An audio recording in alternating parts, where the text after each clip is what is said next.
Assalamualaikum warahmatullahi wabarakatuh. Halo semuanya, perkenalkan nama saya Nur Asia dengan NIM 12311622220.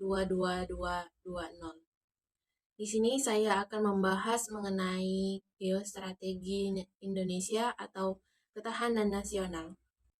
Geostrategi merupakan suatu cara atau pendekatan dalam memanfaatkan kondisi lingkungan untuk mewujudkan cita-cita proklamasi dan tujuan nasional. Geostrategi Indonesia bertujuan untuk kepentingan kesejahteraan dalam keamanan nasional serta menjadikan perangkat bagi Indonesia dalam kehidupan bermasyarakat. Lalu apa sih ketahanan nasional itu? Ketahanan nasional itu terdiri dari dua kata. Yang pertama ketahanan yaitu keadaan yang kuat, keadaan yang tangguh dalam menghadapi situasi dan kondisi apapun yang terjadi. Sedangkan nasional itu bersifat kebangsaan berkenaan atau berasal dari bangsa sendiri, meliputi suatu bangsa. Maka bila kedua kasus tersebut digabungkan, maka ketahanan nasional merupakan tingkat keadaan, keuletan, dan ketangguhan bangsa dalam menghimpun dan mengarahkan keseluruhan kemampuan untuk mengembangkan kekuatan nasional. Jadi, ketahanan nasional itu keuletan, keterampilan, ketangguhan, kemampuan, dan mengembangkan potensi nasional untuk menghadapi ancaman yang akan datang. Dalam ketahanan nasional tentu saja diperlukan upaya dalam pembelaan negara.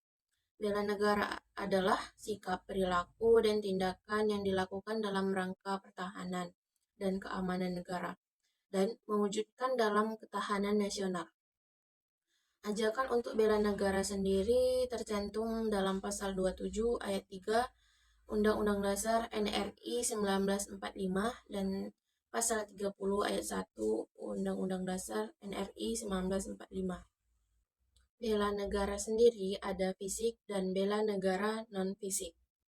Terdapat ancaman militer dan non-militer.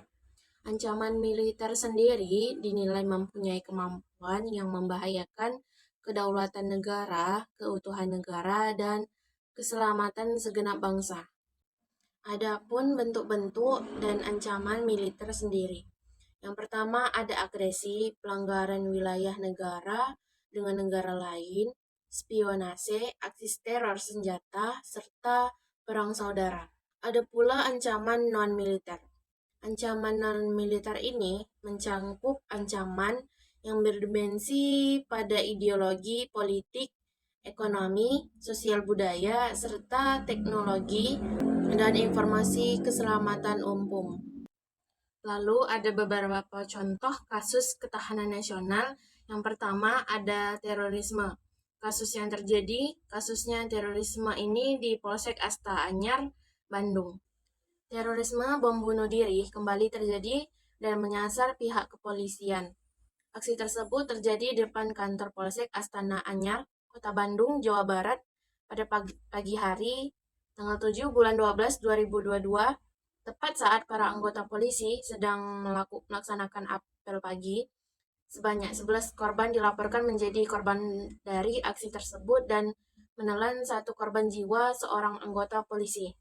Solusi dari terorisme tersebut yang pertama adalah pemerintah melakukan penyuluhan dan bersosialisasi mengenai ancaman terorisme di Indonesia.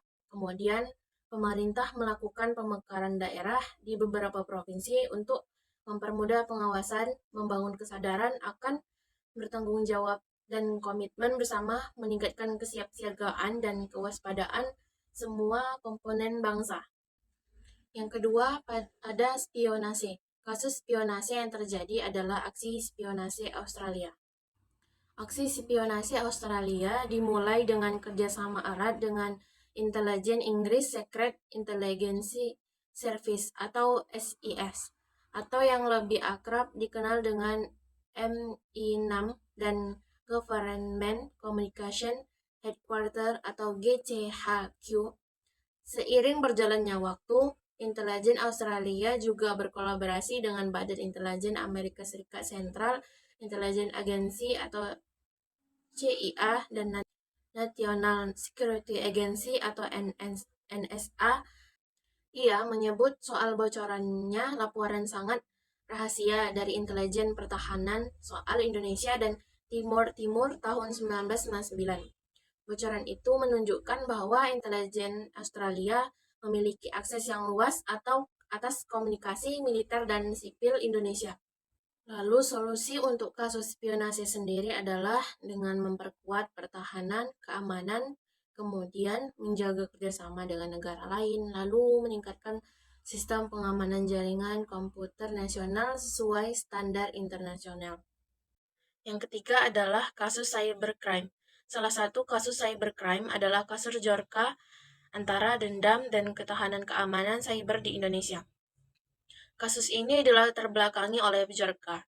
Bjorka ini adalah peretas atau hacker yang berhasil meretas dari data-data penting milik negara Republik Indonesia sejak Agustus 2022.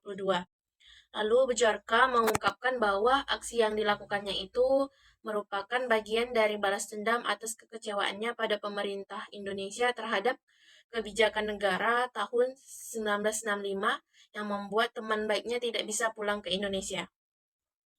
Selain itu, ia melakukan aksi tersebut karena ingin menunjukkan bahwa keamanan cyber yang dimiliki oleh Indonesia sangat lemah serta mudah dibobol dari berbagai bentuk keamanan cybernya.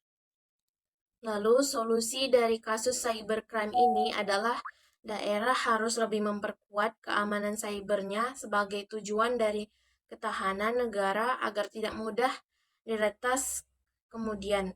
Kita juga sebagai mahasiswa dapat menggunakan ilmu kita untuk membantu pemerintah dalam mengatasi masalah hacker Bjorka ini. Kemudian negara juga harus bertanggung jawab atas kebocoran data yang telah diretas oleh Bjorka.